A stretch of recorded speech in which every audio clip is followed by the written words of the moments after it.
ஆதாரம்னு கேட்குறாங்க. ஒரு 1 week back மாண்புமிகு நிதி அமைச்சர் பேசும்போது ஒரு 3 டிபார்ட்மெண்ட்லேருந்து ரிவ்யூ பண்ணி அந்த ஃபைல்ஸ்லாம் என் டேபிளில் இருக்குன்னு சொன்னார்.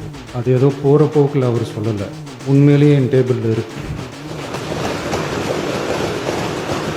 அத்தனையும் ப்ரூஃபோடு இருக்கு. ஓப்பன் பண்ண வச்சிடாதீங்க.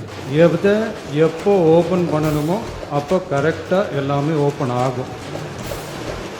மாண்புமிகு பேரவைத் தலைவர் அவர்களே, மக்கள்கிட்ட எப்போ பேசணும், என்ன பேசணும், எப்படி பேசணும் எல்லாம் பேசிட்டு தான் அன்பாக ஆசையாக எங்கள் எல்லாரையும் கொண்டாந்து உட்கார வச்சுருக்குறாங்க.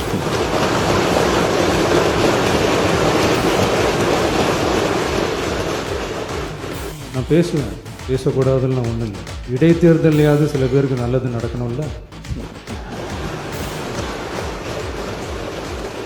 நம்முடைய மதிப்பிற்குரிய அண்ணன்கள் எல்லாருமே பேசுங்கன்றாங்க.